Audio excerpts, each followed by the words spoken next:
Hot అంశాలపై debate news బెంచ్కి స్వాగతం. Burma ఒకప్పుడు పేరు, మయన్మార్ ఇప్పటి పేరు. అక్కడ కొత్త ఆర్మీలు తిరుగుబాట్లు జరుగుతున్నాయి. ఇందులో భారతదేశంలోని ఈశాన్య రాష్ట్రాల్లో అరాచకాలు చేసి పారిపోయి తలదాచుకుంటున్నటువంటి గ్రూపులు అక్కడే ఉంటున్నాయి. అదే సందర్భంలో అక్కడ వివిధ గ్రూపులు ఒకళ్ళ మీద ఒకళ్ళు దాడులు చేసుకుంటూ ఉన్నటువంటి సందర్భం. అరకాన్ ఆర్మీ ప్రస్తుతం అది అత్యంత పవర్ఫుల్గా బంగ్లాదేశ్లో కూడా అడుగుపెట్టి అక్కడ ఉన్నటువంటి భూభాగాలు కూడా స్వాధీనం చేసుకుంటోంది. క్రమంగా ఆ ప్రాంతాన్ని ఆక్రమించుకునే అవకాశం ఉంది. లైక్ లెబనాన్లో ఏ విధమైనటువంటి మార్పులు జరుగుతున్నాయో, లేదంటే సిరియాలో ఏ విధమైన మార్పులు జరుగుతున్నాయో అట్లాగా బంగ్లాదేశ్లో బర్మాలో మార్పులు జరిగే అవకాశం ఉంది. బర్మా ఇప్పుడు మయన్మార్లో జరుగుతున్నటువంటి సైనిక పాలన ప్లేస్లో ఈ తిరుగుబాటు ప్రభుత్వం, లేదంటే బంగ్లాదేశ్లో కూడా తిరుగుబాటు ప్రభుత్వాలు ఏమైనా వచ్చేటటువంటి అవకాశం ఉంటుందా? ఎందుకంటే మన పొరుగునున్నటువంటి దేశాలు కాబట్టి మయన్మారు, అట్లాగే రెండో వైపున బంగ్లాదేశ్, అక్కడ జరుగుతున్న పరిణామాలు మన మీద ఎలాంటి ప్రభావం చూపెడుతున్నాయి? ఈ అంశానికి సంబంధించి మనతో మాట్లాడేందుకున్నారు జాతీయవాద విశ్లేషకులు రాకా సుధాకర్ గారు. నమస్తే అండి. నమస్తే అండి. ఈ అరకాన్ ఆర్మీ చర్చ బాగా నడుస్తుంది, ఎలా చూడాలి దాన్ని? అవునండి సాయి గారు, ఎలా చూడాలి దాన్ని? సాయి గారు, వాస్తవానికి అరకాన్ ఆర్మీకి సంబంధించినటువంటి చర్చ బంగ్లాదేశ్తో ముడిపెట్టి జరుగుతోంది. ఇందాక మీరు మొదట్లో ప్రస్తావన చేస్తూ బర్మాలో ఉన్నటువంటి పరిస్థితి గురించి చెప్పారు. బర్మాలో అక్కడ ఉన్నటువంటి సైనిక ప్రభుత్వాన్ని వ్యతిరేకించే అనేక గ్రూపులు ఉన్నాయి. అందులో బుద్ధిస్ట్ గ్రూపులు ఉన్నాయి. అవి నార్త్ ఈస్టర్న్ బర్మాలో ఉన్నాయి, కొన్ని సౌత్ ఈస్టర్న్ బర్మాలో ఉన్నాయి. క్రైస్తవ గ్రూప్స్ ఉన్నాయి. ఈ క్రైస్తవ గ్రూపులన్నీ కూడాను వెస్టర్న్ బర్మా, అంటే భారతదేశపు సరిహద్దు, మణిపూర్, నాగాలాండ్, అరుణాచల్ ప్రదేశ్, మిజోరాంల సరిహద్దు ప్రాంతం ఏదైతే ఉందో ఆ ప్రాంతంలో ఇవి యాక్టివ్గా ఉన్నాయి. ఇవి బర్మీస్ ప్రభుత్వాన్ని సవాలు చేస్తున్నాయి. అదే విధంగా దక్షిణ ప్రాంతంలోని రఖైన్ రాష్ట్రంలో వస్తే ఒక 11 ముస్లిం ఉగ్రవాద సంస్థలు ఉన్నాయి. ఇవన్నీ కూడాను రఖైన్ స్టేట్ ని, రోహింగ్యాలు ఉండేటటువంటి ప్రాంతాన్ని బర్మా నుంచి వేరు చేయాలని ప్రయత్నిస్తారు. ఈ క్రైస్తవ వేర్పాటువాద గ్రూప్స్ ఏవైతే ఉన్నాయో వాటి లక్ష్యం కూడా independent కచిన్ land, independent Karem land, చిన్ ల్యాండ్, ఈ రకంగా దేనికి దాని చిన్న రాజ్యాలు, దేశాలు ఏర్పాటు చేసుకోవాలన్నది. దీనిలో అరకాన్ ఆర్మీ అనేది బుద్ధిస్టులు ఏర్పాటు చేసుకున్నటువంటి సంస్థ. ఇది 2 యుద్ధాలు ఒకే సమయంలో చేస్తుంది. ఒకటి బర్మాలోని సైనిక ప్రభుత్వం మీద, న్యాపిడావ్ అంటారు దాన్ని, సైనిక ప్రభుత్వాన్ని, బర్మాలో ఆర్మీని న్యాపిడావ్ అంటారు. న్యాపిడావ్కి వ్యతిరేకంగా పోరాటం. రెండవది దీని పోరాటము రఖైన్ అనే రాష్ట్రంలో ఉన్నటువంటి రోహింగ్యాల పైన. అంటే ఇది 2 రకాలుగా యుద్ధం చేస్తోంది. ఈ నేపథ్యంలో బర్మీస్ ఆర్మీ రోహింగ్యాల పైన చేస్తున్నటువంటి యుద్ధానికి తాత్కాలికమైనటువంటి కొన్ని ఒప్పందాలు చేసుకుని, ప్రకటితమైనవి కావు, అప్రకటితమైనవి, వాటి ద్వారా రోహింగ్యా ఆర్మీల పైన దాడి చేసేందుకు అరకాన్ ఆర్మీని ఉసిగొల్పింది. అంటే వాడు ఒక అందుకు పోసాడు, వీడు ఒక అందుకు తాగుతున్నాడు. కానీ బర్మీస్ ఆర్మీ కూడాను ఈ అరకాన్ ఆర్మీకి కొద్దిగా సహకరిస్తున్న కారణంగా వీళ్ళు ఇప్పుడు రోహింగ్యాలకు సంబంధించినటువంటి ఉగ్రవాద సంస్థలపైన భీకరమైన దాడి చేశారు. రఖైన్ స్టేట్ లోని చాలా ప్రాంతాలని ఆక్రమించుకున్నారు. అందులో వాళ్ళు ముండావ్ అనేటటువంటి నగరం దాకా వచ్చారు. ఈ ముండావ్ అనే నగరం చాలా సరిహద్దు నగరం అంట దానికి.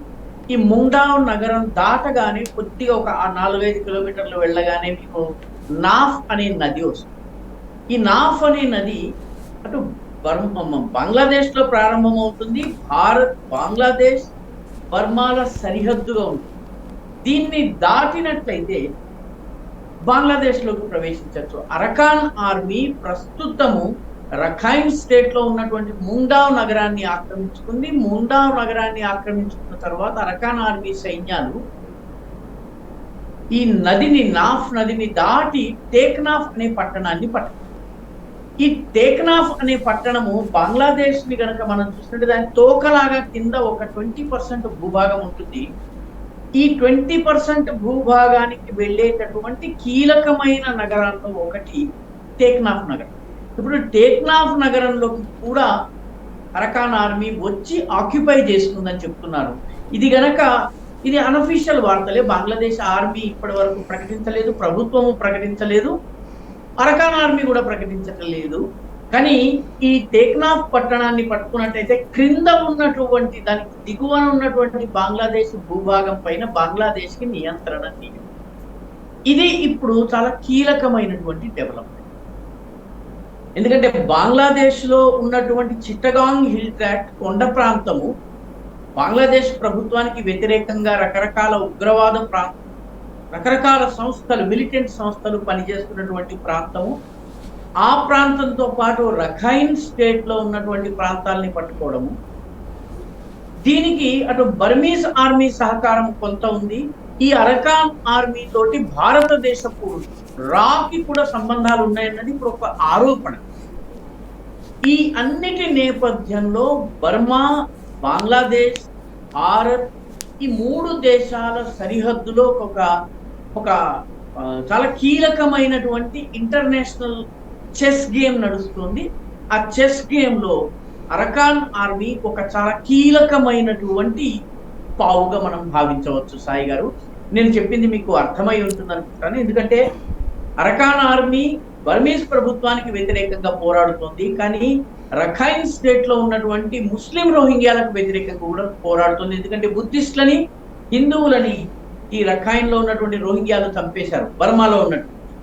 కాబట్టి ఇప్పుడు వాళ్ళు రోహింగ్యాల పైన విజయం సాధించి బంగ్లాదేశ్ లో కూడా వచ్చారు. దానికి రావడానికి వాళ్ళు చెప్తున్న కారణం ఏంటంటే బంగ్లాదేశ్ లో ఉన్నటువంటి కాక్స్ బజార్ అనే పట్టణంలో రోహింగ్యా శరణార్థి శిబిరాలు ఉన్నాయి. దాదాపు 11 రోహింగ్యా ఉగ్రవాద సంస్థలు, అంటే ముస్లిం ఉగ్రవాద సంస్థలు, కొన్నిటికి అల్ఖాయిదాతో సంబంధం ఉంది, కొన్నిటికి ఐఎస్ఐతో సంబంధం ఉంది.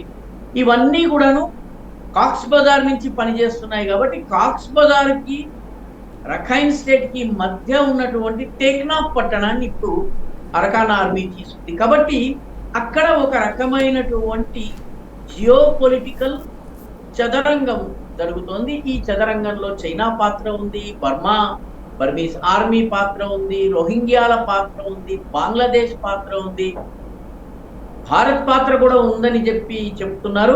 వీటన్నిటికీ మించి ఈ ప్రాంతం మొత్తాన్ని విముక్తం చేసి ఇక్కడ ఒక క్రైస్తవ రాజ్యాన్ని స్థాపించాలన్నటువంటి అమెరికన్ గేమ్ కూడా ఉంది సార్. ఓకే, ఇప్పుడు ఆ ప్రదేశమైనా అమెరికా కోరుకునేది? అమెరికా కోరుకుంటున్నటువంటి సెయింట్ మార్టిన్స్ ఐలాండ్ ఏదైతే ఉందో, అమెరికా బంగ్లాదేశ్ నుంచి మాకు సెయింట్ మార్టిన్ ఐలాండ్ ఇస్తే అక్కడ మేము స్థావరం ఏర్పాటు చేసుకుంటామని చెప్పింది. ఈ సెయింట్ మార్టిన్ ఐలాండ్ టేక్నాఫ్ పట్టణం ఏదైతే ఉందో, టేక్నాఫ్ పట్టణం నుంచి చాలా సమీపంలో కాబట్టి మీరు జియో పొలిటికల్ గేమ్ అర్థం చేసుకోవచ్చు. అమెరికా కోరుకున్నటువంటి స్థావరానికి అతి దగ్గరలో ఈరోజు అరకాన్ ఆర్మీ వచ్చి కూర్చుంది అంటే దాని అర్థం ఏంటంటే రేపు ఏ అరేంజ్మెంట్స్ జరిగినా కూడాను, జియో పొలిటికల్ గా ఏం జరిగినప్పటికీ కూడాను ఈ అమెరికా కోరుకున్న స్థావరానికి అతి దగ్గరగా ఉన్నటువంటి టేక్నాఫ్ పట్టణం అరకాన్ ఆర్మీ చేతిలో ఉంటుంది. అరకాన్ ఆర్మీని అమెరికా మ్యానిపులేట్ చేయవచ్చును, బర్మీస్ ఆర్మీ మ్యానిపులేట్ చేయవచ్చును, చైనా మ్యానిపులేట్ చేయవచ్చును, ఇండియా మ్యానిపులేట్ చేయవచ్చును. అదేవిధంగా తాజాగా మనకి వినిపిస్తున్న వార్తల ప్రకారం ఈవెన్ బంగ్లాదేశ్ ఆర్మీ కూడా వాళ్ళకు చర్చలు జరుగుతుంది రహస్యంగాని. ఇవన్నీ రహస్యంగా జరిగేవి. కాబట్టి అమెరికా కోరుకునేటటువంటి సెయింట్ మార్టిన్ ఐలాండ్, అమెరికా కోరుకునేటటువంటి క్రైస్తవ రాజ్యం, బర్మా, భారత్, బంగ్లాదేశ్ల మధ్య ఒక క్రైస్తవ రాజ్యం. ఆ క్రైస్తవ స్థావరం ఆధారంగా చైనా మీద దాడి చేసేందుకు, చైనాని అటాక్ చేసేందుకు అమెరికా కోరుకుంటోంది. కాబట్టి ఆ ఓవరాల్ గేమ్ లో ఈ ప్రాంతం అంతా కూడా భాగస్వామి. అరకాన్ ఆర్మీని కూడాను అన్ని దేశాలు మ్యానిపులేట్ చేసేటటువంటి ప్రయత్నం. అంటే వీళ్ళని ఇప్పుడు చైనా మరి ఆ ప్లేస్ని ఆక్యుపై చేయకుండా ఆపుతుందా? అది తీసుకోవడానికి ట్రై చేస్తుందా? ఇది అమెరికా నడిపించి ఆపుతుందా? వీళ్ళు ఎవరికి లొంగే అవకాశం ఉంటుంది? క్షమించాలి సాయి గారు, పర్లేదు. ఈ వాస్తవానికి చైనా పూర్తి సహకారము బర్మీస్ ప్రభుత్వానికి, బర్మీస్ ఆర్మీకి ఇస్తుంది. అంటే మయన్మార్ ప్రభుత్వము, మయన్మార్ ఆర్మీ పూర్తిగా బర్మీస్ ఆర్మీ ఏదైతే ఉందో దానికి కావలసిన అన్ని రకాల సహాయ సహకారాలు చైనా నుంచి వస్తున్నాయి. చైనా ఈ ప్రాంతంలో బర్మీస్ ప్రభుత్వము లేదా బర్మీస్ ఆర్మీ పాలన ఉండడం అనేది చైనా ప్రయోజనాలకు చాలా అనుకూలము. దానిని వ్యతిరేకిస్తోంది అమెరికా. అమెరికా చైనాల గేమ్ లోపల బర్మా అనేది ఒక చదరంగం బోర్డుగా మారింది. దానిలో భాగంగా ఈ రఖైన్ స్టేట్ మీద ఆధిపత్యం ఎవరిది అన్నది ప్రశ్న. ఎందుకంటే బర్మాలో ఉన్నటువంటి చమురు నిక్షేపాలన్నీ కూడా ఈ రఖైన్ ప్రాంతంలో ఉన్నాయి, రోహింగ్యాలు ఉన్నటువంటి ప్రాంతంలో. ఈ రఖైన్ ప్రాంతం ఏదైతే ఉందో దీనిలో ప్రధానమైనటువంటి నగరం సిట్వే.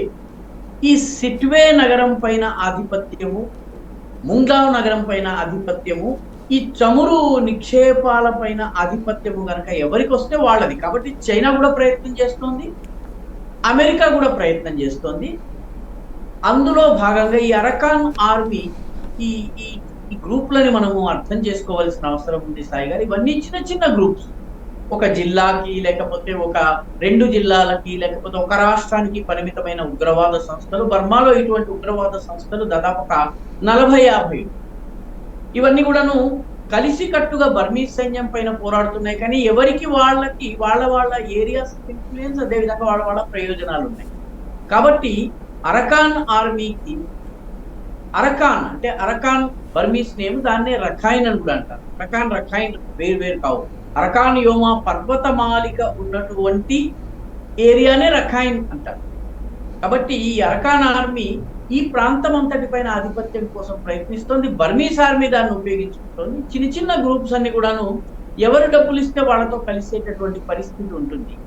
అందుకని ఒకే సమయంలో వాళ్ళు బర్మీస్ సైన్యంతో చర్చలు జరుపుతున్నారు, అదేవిధంగా ఎంతో కొంత బంగ్లాదేశ్తో జరుపుతున్నారు. వాళ్ళపైన భారత్ ప్రభావం ఉందని చెప్తున్నారు, అదేవిధంగా వాళ్ళపైన చైనా ప్రభావం కూడా ఉందని చెప్తున్నారు. ఎందుకంటే ఈ గ్రూపులన్నీ కూడాను తమ సస్టెనెన్స్ కోసం ఒకే సమయంలో 4-5తో డీల్ చేసేటటువంటి తత్వం ఉన్న గ్రూపులు. కాబట్టి చైనా కూడాను అరకాన్ ఆర్మీ ద్వారా రోహింగ్యాలను పుట్టే ప్రయత్నం చేస్తూ ఉండవచ్చు.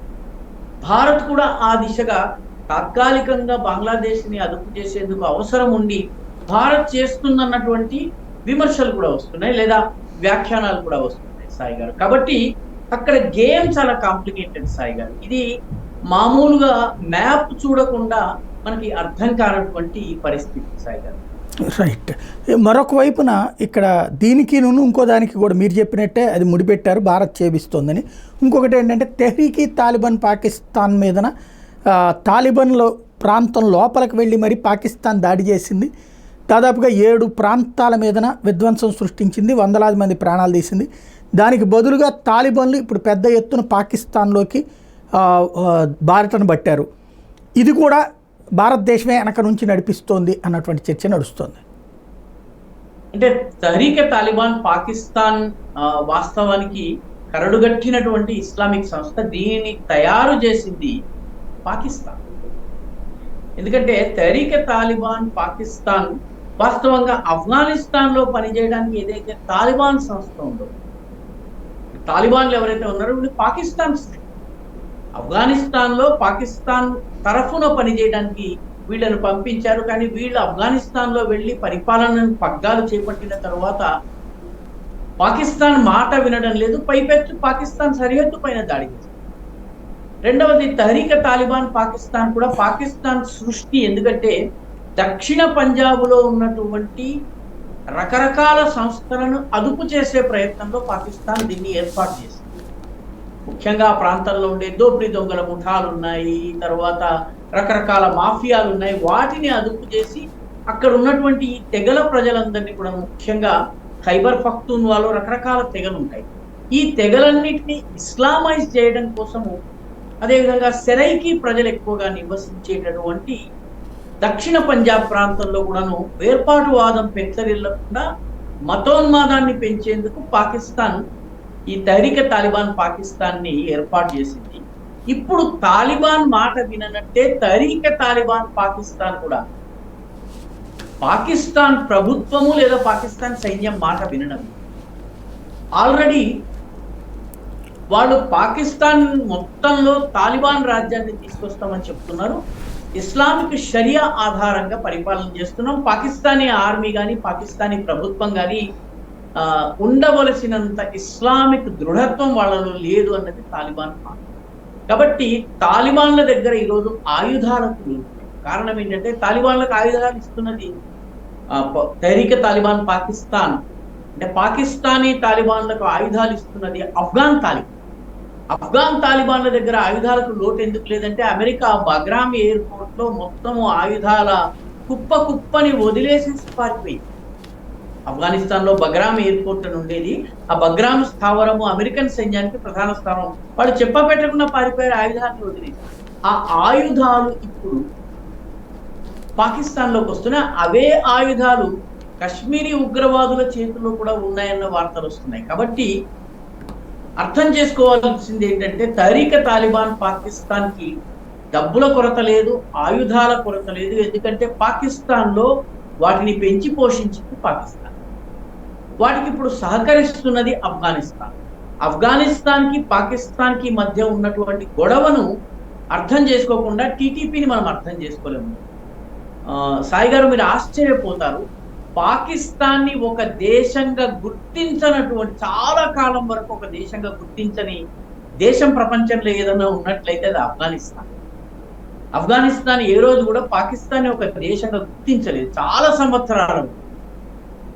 ఈ మధ్య గుర్తిస్తోంది, కానీ ఇప్పటికీ కూడాను రెండు దేశాల మధ్య 2800 కిలోమీటర్ల పొడవైనటువంటి సరిహద్దు రేఖ ఏదైతే దానిని ఆఫ్ఘనిస్తాన్ గుర్తించదు. అంటే పాకిస్తాన్ ఆఫ్ఘనిస్తాన్ల మధ్య ఉన్న సరిహద్దుని డ్యూరండ్ సరిహద్దు రేఖ అంటారు, డ్యూరండ్ లైన్ అంటారు. ఈ డ్యూరండ్ లైన్ ని ఆఫ్ఘనిస్తాన్ గుర్తించదు.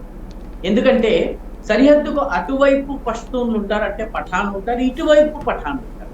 ఖైబర్ పఖ్తూన్వా రాష్ట్రం అంతా కూడా పఠాన్లు, ముఖ్యంగా వజీరిస్తాన్, బజౌర్, అదేవిధంగా ఈ కోహాట్, ఈ ప్రాంతాలన్నింటిలో కూడాను పాకిస్తాన్ లో ఉన్నటువంటి భూభాగాలన్నింటిలో కూడాను అదే పష్తూన్ జాతి ఉంది. పష్తూన్ జాతి ఇటు అటు ఉంది కాబట్టి ఇదంతా మాదే అని ఆఫ్ఘనిస్తాన్ వాదం. కాబట్టి ఆఫ్ఘనిస్తాన్ కి పాకిస్తాన్ కి మధ్య గొడవ అనేది ఈ రోజు నుంచి కాదు, చాలా రోజుల నుంచి. ఎవరు పాలకులైనా, కమ్యూనిస్టులు పాలకులైనా, లేకపోతే మహారాజా అయినటువంటి నవాబ్ అమానుల్లా రాజైనా, ఆ తర్వాత గుల్బుద్దీన్ హెక్మత్యార్ వచ్చినా, ఆ తర్వాత అష్రఫ్ గనీ లేకపోతే హమీద్ కర్జాయ్ వచ్చినా, ఇవి ఎవరు పాలకులైనప్పటికీ ఆఖరికి తాలిబాన్లు వచ్చింది. ఈ డ్యూరండ్ లైన్ ని వాళ్ళు అంగీకరించారు. కాబట్టి పాకిస్తాన్ ఆఫ్ఘనిస్తాన్ల మధ్య టెన్షన్ లో భారత్ పాత్ర పెద్దగా ఉండాల్సిన అవసరం లేదు. సహజమైనటువంటి వైరం ఈ రెండు దేశాలకు. ఆఫ్ఘనిస్తాన్ పాకిస్తాన్ ను తన భూమిని మోసపూరితంగా ఆక్రమించిన దేశంగా భావిస్తుంది. మహారాజు అమానుల్లా బలహీన క్షణంలో ఉన్నప్పుడు ఆయన చేత డ్యూరండ్ లైన్ మీద బ్రిటిషర్లు సంతకం చేసుకున్నారని ఆఫ్ఘన్లు భావిస్తారు. ఈ పాకిస్తాన్ లో ఉన్నటువంటి ఖైబర్ పఖ్తూన్వా రాష్ట్రం మొత్తం మాది అన్నది వాళ్ళ వాదన. కాబట్టి ఇక్కడ మెయిన్లీ భారత్ కన్నా కూడాను ఈ రెండు దేశాల మధ్య ఉన్నటువంటి పరస్పర వైరం, దానికి చాలా కాలంగా ఈ వైరం అనేది కొనసాగుతూ వస్తుంది.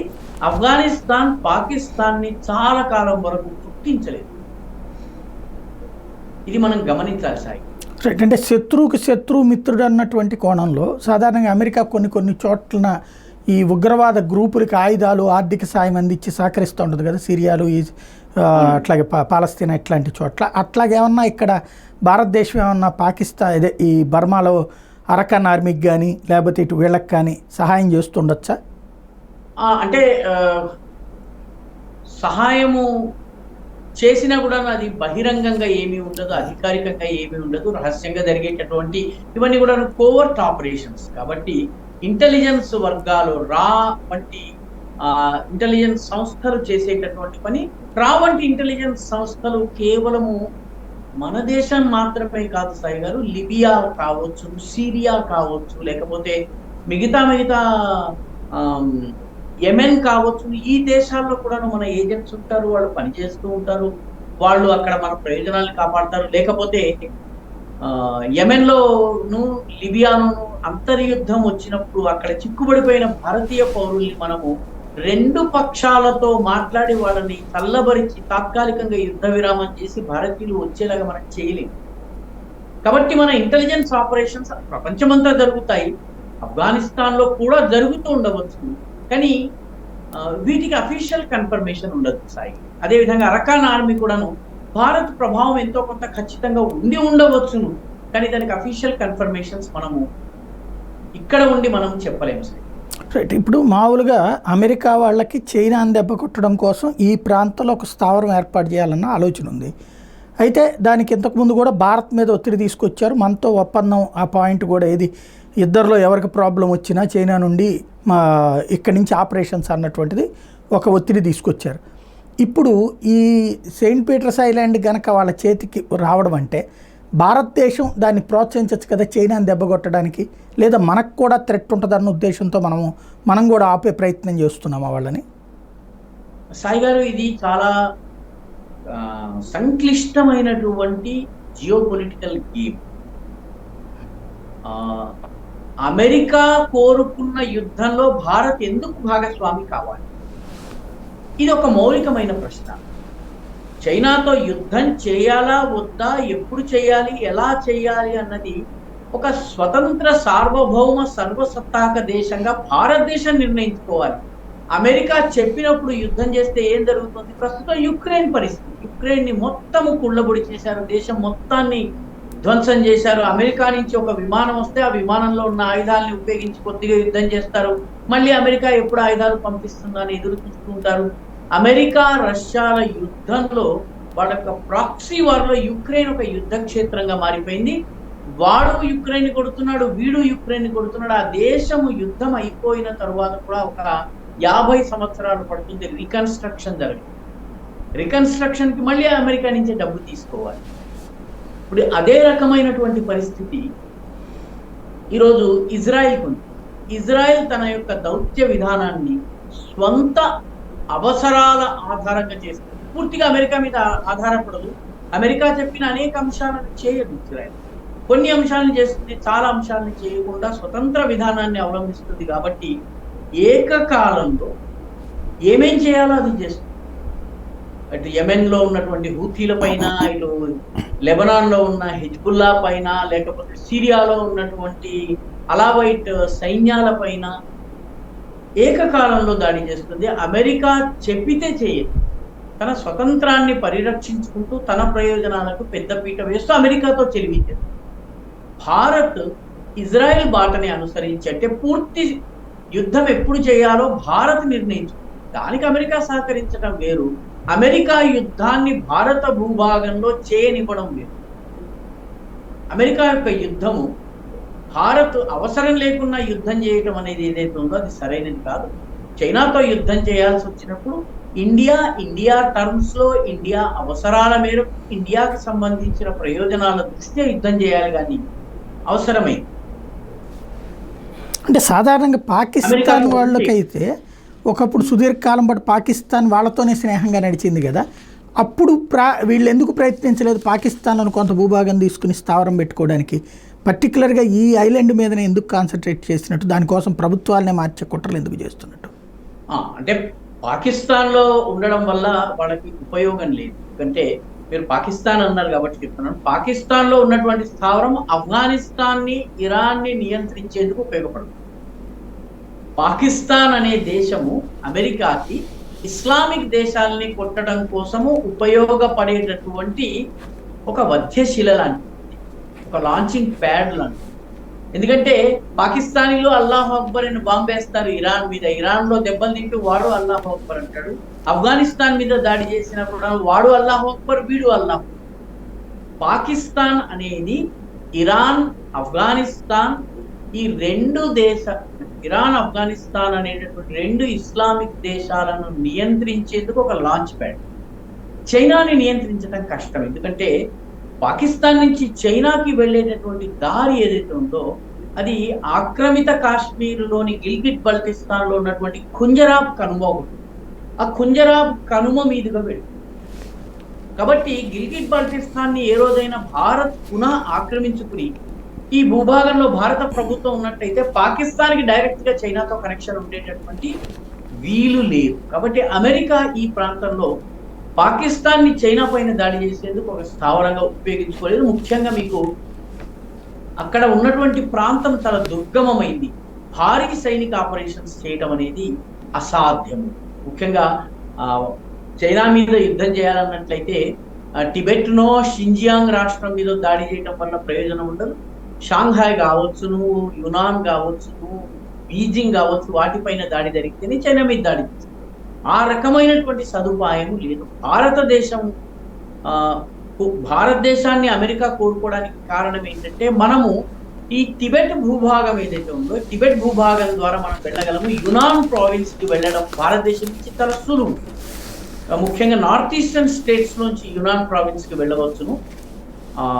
మీరు కనుక మ్యాప్ చూస్తే మీకు చాలా సులువుగా అర్థమవుతుంది. మణిపూర్ నుంచి 1000 కిలోమీటర్లు బర్మా, 900 కిలోమీటర్లు బర్మా రాజధాని మాండలే నుంచి ఒక 900 కిలోమీటర్లు వెళ్తే రుయిలీ అనేటటువంటి ప్రదేశం వస్తుంది. అది చైనాలో ఉంటుంది. ఈ రుయిలీ నుంచి మీరు యునాన్ ప్రావిన్స్ లోకి ప్రవేశించారు. కాబట్టి ఈ ప్రాంతాన్ని కోరుకోవడానికి అమెరికాకి ఇది కారణం. ఇది తనకు వైమానిక దాడులు చేసినప్పుడు సదర్న్ చైనా పైన దాడి చేయడానికి సౌకర్యంగా ఉంటుందని అడుగుతుంది. బంగ్లాదేశ్ లో ఉన్నటువంటి సెంట్ మార్టిన్ ఐలాండ్స్ కోరుకోవడానికి అది ప్రధానమైనటువంటి కారణం. భారతదేశము యుద్ధం చేసి చైనాని గనక ఎంగేజ్ చేస్తే ఆ సమయంలో తైవాన్ని విముక్తం చేయాలి. తైవాన్ని లాంచ్ ప్యాడ్ గా ఉపయోగించుకుని చైనాని అదుపు చేయాలన్నది అమెరికా ప్రయత్నం. అమెరికా ఏ కారణాల చేత దాడి చేయాలనుకుంటుందో అది భారతదేశానికి దాంతో సంబంధం. అందుకని భారతదేశం ఈ యుద్ధంలో ఇన్వాల్వ్ కావడం. అందుకని భారతదేశం, ముఖ్యంగా మోదీ ప్రభుత్వం పూర్తి స్వేచ్ఛతో, స్వాతంత్రంతో ఉంటుంది.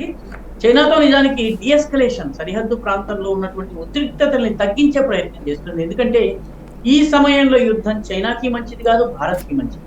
5వ ఎకానమీ నుంచి, లార్జెస్ట్ ఎకానమీ నుంచి 3వ లార్జెస్ట్ ఎకానమీగా ఇండియా వెళ్ళాలన్నట్లయితే ఈ సమయంలో యుద్ధం అనవసరం. భారత్ 2వ లార్జెస్ట్ ఎకానమీ నుంచి 1వ లార్జెస్ట్ ఎకానమీగా చైనా వెళ్ళాలంటే చైనాకు కూడా యుద్ధం అవసరం.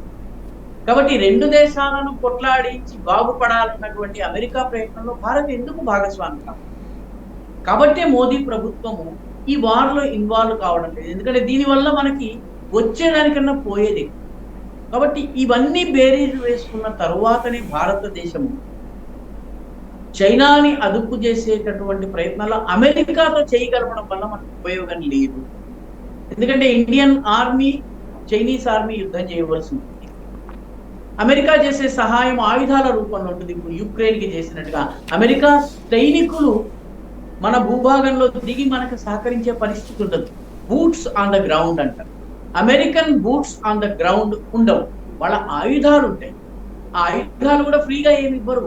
యుక్రెయిన్ కూడా అమ్ముతున్నారు. యుక్రెయిన్కి ఏమి ఉచితంగా ఇవ్వడం లేదు. అంతా అయిన తర్వాత అప్పు లెక్కలు తేల్చుకున్నప్పుడు యుక్రెయిన్ మునిగిపోతుంది. యుద్ధంలో పోయిన దానికన్నా యుద్ధం యొక్క ఖర్చులను చెల్లించుకోవడంలో యుక్రెయిన్ దెబ్బతినబోతోంది. ఆ పరిస్థితి భారత్ రాకూడదు. కాబట్టి నరేంద్ర మోదీ ప్రభుత్వము చాలా చొరవ చూపించి, చాలా సాహసం చూపించి అమెరికన్ ఒత్తిడులకు లొంగకుండా స్వతంత్ర విధానాన్ని అవలంబిస్తోంది. సాయిగా రైట్ అండి. కానీ ఇక్కడ చైనా ఎందుకు మరి మన దగ్గర ఎప్పుడు కవ్విస్తూ ఉంటుంది? ఇప్పుడు కూడా ఏదో బ్రహ్మపుత్ర నది మీదన వంతెన గడుతున్నారు, తద్వారా ఒక వాటర్ బాంబు వేయడానికి చైనా సిద్ధంగా ఉంది అంటున్నారు కదా. కరెక్ట్. చైనాని మనము అర్థం చేసుకోవాల్సిన అవసరం ఉంది సాయి గారు. చైనా ఏం చేస్తుందో అర్థం కాకుండా ఉండడమే చైనా యొక్క స్వభావం. మీరు క్రికెట్ ఆడి ఉంటే ఈ రోజుల్లో ఆ పదం వాడటం లేదు, కానీ ఒకనొకప్పుడు గూగ్లీకి వేరే పేరు ఉండేది. గూగ్లీకి పెట్టినటువంటి పేరు ఏంటంటే చైనామెన్. 1980s వరకు కూడాను ఈ బోల్డ్ చైనామెన్ అని అనేవాడు. గూగ్లీని చైనామెన్ అంటే గూగ్లీ ఎటువైపు నుంచి వస్తుందో, ఎటు టర్న్ అవుతుందో తెలిసి చైనా స్వభావం కూడా అదే విధంగా ఉంటుంది. ఏ వివాదాన్ని అది పరిష్కరించదు. చైనాకి 13 దేశాలతో సరిహద్దు ఉంది. 13 దేశాలతో సరిహద్దు వివాదాలను అది పరిష్కరించుకోలేదు. వియత్నాంలోని చాలా భూభాగం నాదంటుంది, రష్యాలోని ఒక ద్వీపం మాదంటుంది, మంగోలియా తోటి సరిహద్దు వివాదం ఉంది. అదేవిధంగా ఇప్పుడు వియత్నాం కావచ్చును, బ్రూనై కావచ్చును, ఫిలిప్పీన్స్ కావచ్చు, ఇండోనేషియా కావచ్చు, వీటన్నిటి సాగర జలాల మీద ఆధిపత్యం కోసం చైనా ప్రయత్నం చేస్తుంది.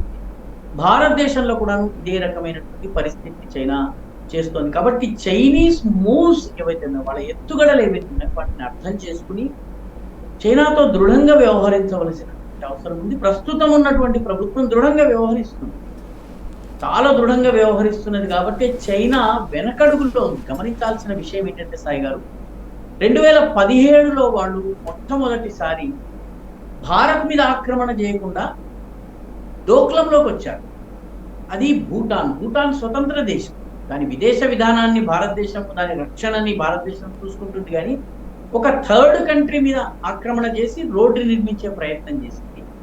ఆ రోడ్డు నేరుగా మన చికెన్ స్నెక్ నార్త్ ఈస్ట్ లో ఉన్నటువంటి 7 రాష్ట్రాలని కలిపేదానికి చాలా దగ్గరగా వస్తుంది. కాబట్టి దానిని భారత్ వ్యతిరేకించింది. 2.5 సంవత్సరాల పోరాటం తరువాత చైనా వెనకడుగు వేసింది. 2.5 years. ఆ తరువాత మీకు 2020కి వచ్చేటప్పటికి చైనా గల్వాన్ సంఘటన, ఆ తర్వాత మన సరిహద్దు వచ్చింది. అక్కడ కూడా 2 సంవత్సరాల తరువాత చైనా వెనకడుగు వేసింది. వాస్తవానికి తాను చెప్పినటువంటి సరిహద్దు నుంచి చైనా వెనకడుగు వేసింది. చైనా సైన్యాలు వెనకడుగు వేసినాయి. రానున్న రోజుల్లో యుద్ధం అయ్యేటువంటి పరిస్థితి. కాబట్టి చైనా యొక్క మూవ్స్ని మనం అర్థం చేసుకోవాలి. ఇప్పటికీ కూడాను చాలా విషయాల్లో చైనా గతంలో ఉన్నటువంటి 2014కి ముందు ఉన్నటువంటి పరిస్థితికి వెళ్దాము అంటుంది. కానీ 2 దేశాల సరిహద్దు వివాదాలని పరిష్కరించుకుందాము అని అంటలేదు. అంటే సరిహద్దు వివాదం అక్కడ పరిష్కారం కావడం కూడా కష్టం. ఈ సరిహద్దు వివాదం అనేది ఉంటేనే భారతదేశంతో అది చర్చలు అవి జరపగలుగుతుంది, లేకపోతే భారతదేశాన్ని ఎక్కడన్నా వీలుంటే నొక్కగలుగుతుంది. కాబట్టి సరిహద్దు వివాదాన్ని కొనసాగించడం చైనా యొక్క ఉద్దేశం. ఇది రాబోయే రోజుల్లో కూడాను మళ్ళీ ఏదో రకంగా చైనా కొన్ని రోజులు కాగానే ఏదో రకంగా ఫ్లిక్ చేసే ప్రయత్నం చేస్తుంది. 1.5 క్రితము అరుణాచల్ ప్రదేశ్లోని యాంగ్జే అనే ప్రాంతంలో చైనా వందలాది సైనికుల్ని జొప్పించింది. అయితే వాళ్ళు వస్తున్న సమాచారం ముందస్తుగానే తెలిసినటువంటి భారతీయ సైనికులు మాటు వేసి వాళ్ళని చావు దెబ్బ తీశారు. చాలా మంది చనిపోయారు, చాలా మంది గాయపడ్డారు. చైనా ఈ వార్తను కూడా తన దేశంలో ప్రకటించలేకపోయింది. ఆ తరువాత నుంచి అరుణాచల్ ప్రదేశ్లోని ప్రాంతాల్లోకి చైనా రావడం లేదు. కాబట్టి రానున్న రోజుల్లో కూడా చైనా మళ్ళీ రెచ్చగొట్టే ప్రయత్నము చేస్తుంది. అంటే అమెరికా థ్రెట్ తగ్గిన తర్వాత మళ్ళీ చైనా మనపై దాడి చేసేటటువంటి, లేకపోతే చైనా మనల్ని ఇరకాటంలో పెట్టేటటువంటి పరిస్థితి ఉంటుంది. చైనా అనేది మీకు సరిహద్దు కంచె తగాదా లాంటిదేనండి. మీకు ఇష్టం లేని వ్యక్తి మీతో పాటు షేర్ చేసుకుంటున్నప్పుడు నిత్యం ఏదో ఒక విషయంలో గొడవ ఉన్నట్టుగానే ఉంటుంది. మీరు దృఢంగా ఉండాల్సిన అవసరం ఉంది. భారత్ దృఢంగా ఉంది కాబట్టి 2014 తరువాత చైనా అదనంగా భారత భూమిని ఆక్రమించలేదు సాయి. ఇది గమనించాల్సింది. కానీ రాహుల్ గాంధీ చెప్తున్నాడు, లేకపోతే కాంగ్రెస్ పార్టీ పెద్ద ఎత్తున చేస్తున్న ప్రచారం అయితే చాలా భూభాగాన్ని చైనా ఆక్రమించుకుంది, బయటికి చెప్పట్లేదు, వీళ్ళు మోసం చేస్తున్నారు అన్నది. అది వాళ్ళు చెప్తున్నటువంటి భూభాగం ఏదైతే ఉందో అది ఇండియా మ్యాప్లో ఉంది. కానీ అది ఇండియా మ్యాప్ కాకుండా చైనా కబ్జాలో ఉంది. ఎప్పటి నుంచి కబ్జాలో ఉంది? మన భారత భూభాగం చైనా కబ్జాలో ఉంది అని రాహుల్ గాంధీ కానీ కొందరు రాహుల్ గాంధీ మద్దతుదారులుగా చెప్తున్నటువంటి భూభాగం ఎప్పుడు పోయింది తెలుసునండి సాయి గారు? 1950లో 1950లో అంటే దేశ స్వాతంత్రం వచ్చిన 3 ఏళ్ల తరువాత చైనా టిబెట్ నుంచి షింజియాంగ్ రాష్ట్రంలోకి ఒక రహదారి నిర్మాణం చేసింది. ఆ రహదారి నిర్మాణం ఏదైతే చేసిందో ఆ రహదారి నిర్మాణం చేసి 7 సంవత్సరాలు రహదారి నిర్మాణం చేసి 57లో ప్రపంచానికి ఈ రహదారి ఇనాగ్రేషన్ చేస్తూ మేము ఈ రహదారి నిర్మాణం చేశామని చెప్పారు. అంటే 7 సంవత్సరాలు మన భూభాగంలో వాడు రోడ్డు వేసుకుంటూ రోలర్స్ ని నడిపిస్తూ అర్త్ మూవర్స్ ని ఉపయోగిస్తూ కంకర రాళ్ళని లేబర్ని పెడుతుంటే కూడాను మన ప్రభుత్వానికి తెలియదు. అప్పుడు ఉన్నటువంటి ప్రభుత్వం జవహర్ లాల్ నెహ్రూ గారి 1957లో రోడ్డు కట్టుకున్న తర్వాత పార్లమెంట్లో అడిగారు, దేంటి మన భూభాగంలో చైనా రోడ్డు కట్టుకుంది అంటే అప్పుడు ఉన్నటువంటి ప్రధానమంత్రి జవహర్ లాల్ నెహ్రూ గారు అంది, ఎందుకండి ఆ భూమి గురించి అంత వరి అవుతారు, అక్కడ గడ్డి పరక కూడా మొలవదు, గడ్డి పరక కూడా మొలవనటువంటి భూమి గురించి ఎందుకు బాధపడుతున్నారు? నెహ్రూ గారు పార్లమెంట్లో అన్నారు. అప్పుడు ఓంప్రకాష్ త్యాగి అనేటటువంటి ఎంపీ లేచి జవహర్ లాల్ నెహ్రూని అడిగారు, అయ్యా ఒక గడ్డి పరక మొలవదు కాబట్టి ఆ భూమిని వదిలేస్తామంటున్నారు, మీ నెత్తి మీద కూడా ఒక వెంట్రుక లేదు కాబట్టి మీ నెత్తి అవసరం లేదని చెప్పాలా అని అడిగారు. అంటే అంత తీవ్రమైనటువంటి చర్చలు జరిగినాయి. 1957 తర్వాత 1962 వార్ వచ్చినప్పుడు అక్సాయ్ చిన్ ప్రాంతం ఏదైతే ఉందో దాదాపు 78,000 స్క్వేర్ కిలోమీటర్స్ భూభాగాన్ని ఆక్రమించుకుంది. 78,000 38,000 బహుశా 38,000 అయ్యింది. భూభాగాన్ని ఆక్రమించుకున్న తర్వాత ప్రతి సంవత్సరము ఒక్కొక్క అంగుళము 1/2 కిలోమీటర్ ముందుకు వస్తూ 1962 నుంచి 2014 వరకు 6,400 చదరపు కిలోమీటర్ల భూభాగాన్ని ఆక్రమించింది. మీకు లడాఖ్ యొక్క జాగ్రఫీ తెలిస్తే చాంగ్థాంగ్ అభయారణ్యం ఉండేది. ఆ అభయారణ్య ప్రాంతంలో సగం ఈరోజు చైనా కబ్జాలో ఉంది. ఇవన్నీ ఎప్పుడు జరిగినాయి? 2014కి ముందు. రాహుల్ గాంధీ ఈ దేశ ప్రజలకు లదాఖ్ యొక్క జాగ్రఫీ కానీ ఆ ప్రాంతం యొక్క జాగ్రఫీ తెలియదు కాబట్టి ఇవన్నీ ఆక్రమణకు గురయ్యాయి అని చెప్తున్నారు. ఈ ఆక్రమణకి గురైనటువంటిది 1962లో, 1957లో, ఆ తర్వాత 2014 వరకు ఆక్రమణ జరిగింది. 2014 వరకు ప్రభుత్వం ఎవరిది? స్వర్గీయ మన్మోహన్ సింగ్ ప్రభుత్వం ఉంది. ఆయన ప్రభుత్వాన్ని ఎవరు నడిపించారు? సోనియా గాంధీ నడిపించారు. సోనియా గాంధీ కుటుంబానికి ఉన్నటువంటి రాజీవ్ గాంధీ ఫౌండేషన్కి నిధులు ఎవరిచ్చారు? చైనీస్ రాయబార కార్యాలయం. కాబట్టి మన భూభాగము వెళుతున్నప్పుడు ఏదైతే ఒక్కొక్క భాగం పోతూ వచ్చిందో అప్పుడు ఎవరు పాలనలో ఉన్నారు? ఇది రాహుల్ గాంధీ చెప్పవలసిన అవసరం ఉంది. తాజాగా 2014 తర్వాత ఈ భూమిని ఆక్రమించుకున్నారు అని చెప్పి ఒక్క అంగుళాన్ని కూడా చూపించడానికి వీలేదు. ఇది నేను ఆ ప్రాంతంలో పనిచేసినటువంటి చాలా ఉన్నత స్థాయి సైనికాధికారులతో మాట్లాడిన తరువాత, నేను గల్వాన్ యుద్ధానికి 1 నెల ముందు వరకు అక్కడ సర్వ్ చేసి తర్వాత రిటైర్మెంట్ తీసుకుని వచ్చినటువంటి మలయాళ ఒక ఆర్మీ ఆఫీసర్తో నేను మాట్లాడాను. ఆయన చెప్పినటువంటి విషయం, ఆ ఫీల్డ్లో ఉన్నటువంటి వాడు రాహుల్ గాంధీ ఈ రోజు వరకు సరిహద్దు ప్రాంతాలకు వెళ్ళలేదు. దేశంలోని ఏ సరిహద్దు ప్రాంతానికి ఎక్కడ కూడా నరేంద్ర మోడీ సైనికులతో కలుస్తున్నారు, రాజ్నాథ్ సింగ్ సైనికులతో కలుస్తున్నారు, సియాచిన్లో ఉంటున్నారు. ఏ రోజు కూడాను సరిహద్దు ప్రాంతంలోకి వెళ్ళనటువంటి వ్యక్తికి చైనా భూభాగాన్ని ఆక్రమించిందని ఎలా తెలుస్తుంది? ఇది అడగవలసిన ప్రశ్న. పోనీ ఆక్రమణకు గురైన ప్రభుత్వం ఎప్పుడు ఆక్రమణకు గురైంది? గురైన తరువాత చైనా భారత్ మధ్య సరిహద్దు సయోధ్య ఏదైతే ఉందో అది పివి నరసింహారావు సమయంలో జరిగింది. ఇప్పుడు ఏవైతే సరిహద్దు చర్చలు జరుగుతాయో అన్ని పివి నరసింహారావు సమయంలో ప్రారంభమైనాయి. పివి నరసింహారావు ఏ పార్టీకి చెందినవాడు? కాబట్టి ఇవన్నీ కూడా ఆలోచించాల్సిన అవసరం ఉంది. రాహుల్ గాంధీ చెబుతున్నటువంటిది కేవలము ఆ ప్రాంతపు జాగ్రఫీ తెలియనటువంటి వాళ్ళ మిగతా దేశ భారతీయుల్ని మభ్యపెట్టేటటువంటి ప్రయత్నం తప్ప మరేమీ కాదు సాయి.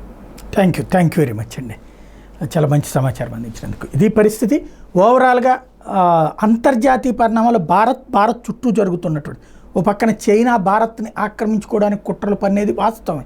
అదే సందర్భంలో భారత్ దాన్ని తిప్పికొట్టేది వాస్తవమే. మరొక వైపును చూస్తే మయన్మార్లో జరుగుతున్న పరిణామాలు, ఆఫ్ఘనిస్తాన్లో జరుగుతున్నటువంటి పరిణామాల వెనకాల స్థానిక అంశాలు ఉంటాయి. వాటి వెనకాలన భారత ప్రయోజనాల రీత్యానే ఆలోచనలు ఉంటాయి. దేశ శ్రేయస్సు ముఖ్యం అన్నటువంటిది ప్రస్తుతం నడుస్తున్నటువంటి ప్రయత్నం ప్రభుత్వం.